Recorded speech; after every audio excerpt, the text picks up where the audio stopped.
السلام عليكم ورحمة الله. لو بتفكري تشتري حلل من بيت العز اوعي تشتريها لما تشوفي الفيديو بتاعي ده، علشان خاطر ما تندميش زي ما انا ندمت لما جبت الحلل بتاعتي، وهقولك ندمت ازاي وايه اللي حصل وايه اللي جرى. وتعالوا نشوف الفيديو معايا. بس قبل ما نبدأ هنصلي على الرسول صلى الله عليه وسلم، واللي اول مرة يشوف القناة يا ريت يشترك ويفعل الجرس عشان يوصل له كل الوصفات، ويا ريت تعملوا لايك للفيديو وشير كتير عشان غيركم يستفاد. هقول لكم المواصفات على السريع كده بتاعت الحلل بتاعتي. هي الحلل بتاعتي ضغط، حلل ضغط مانوال من بيت العز استانلس خالي من الشوائب، 304 على 18 على 10، عميقة جدا، امان كامل، بتوفر 70% من الوقت والجهد عن الحلل العادية. طريقة فتحها يا جماعة سهلة جدا جدا جدا. بنلف المقبض بتاعها زي ما هتشوفوا معايا في الفيديو، تمام.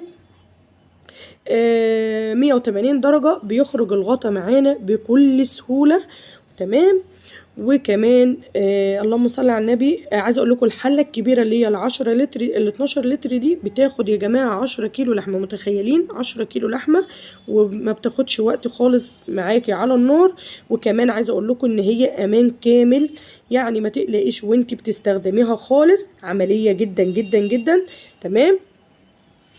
اما بقى المقابض بتاعتها يا جماعه حراري، يعني ما بتسخنش على النار خالص، تمام. وكمان الحلة مزودة بقاعدة توزيع حراري، بتشتغل على كل أنواع البوتاجازات.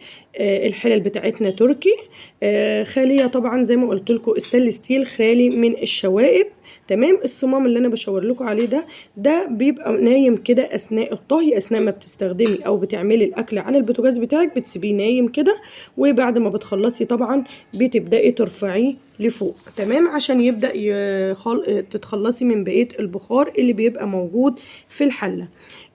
وطبعا زي ما انتم شايفين بتمسكي المقبض بتاعك بالشكل ده اللي هو اليد ده، وبتبداي تمليه كده 180 درجة، وبيخرج الغطا معاكي بكل سهولة جدا. تعالوا بقول لكم على الغلطة الفظيعة اللي انا وقعت فيها. انا لما اشتريت حلتين بس، اللي هي كانت ال 12 وال 5 لتر، ولما لقيت استخدامهم بالشكل ده، بالفظاعه دي، بالجمال ده يا جماعه، قلت انا ازاي ما جبتش الثلاث حلل من البدايه، ما جبتش الطقم ليه مع بعضه. بس يلا الحمد لله، قدر الله ما شاء فعل. برضو عرفت لما استخدمتها وعرفت ان هي ما شاء الله ما شاء الله. عايزه اقول لكم ايديا ورجليا، يعني بجد يا جماعه الحلل دي فظيعه وتستاهل مش عايزه اقول لكم فلوس، هي فظيعه يا جماعه بجد والله، من جمالها واستخداماتها وانجازها الفظيع في الاكل، يعني مش قادره اتكلم عليها، مش لاقيه كلام اوصفه.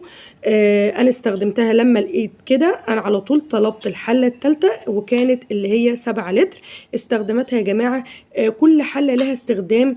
الحله الكبيره طبعا مش هعمل فيها كل يوم، مثلا للعزايم لان هي بتاخد 10 كيلو لحمه ما شاء الله، بتاخد حاجات كتيره جدا. وكمان الحله ال7 لتر بتاخد برضو كمية ما شاء الله حلوة كويس جدا.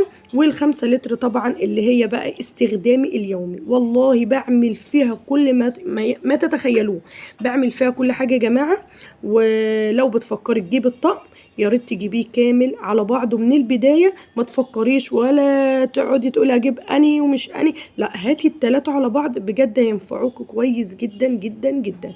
عايزه اقول لكم بعمل فيها كل حاجه اللي هي الصغيره دي.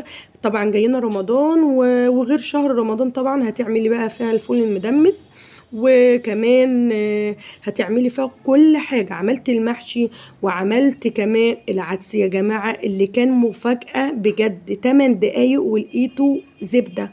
عارفين يعني ايه زبدة؟ ولا شاط ولا اتحرقت فيها ولا الحلة اتلسعت ولا اي حاجة. بس اهم حاجة تستخدموها صح. هتلاقينا عامله لكم ان شاء الله كل ما بعمل حاجة بنزلها فيديو، اتفرجوا على الفيديوهات بتاعتي هتعجبكم كويس جدا، وهتستفادوا كمان من الفيديو وكل حاجة هتلاقوها. بس اهم حاجة استخدموها صح يا جماعة. يا رب يكون عجبكم الفيديو، ما تنسوش تعملوا له لايك وشير.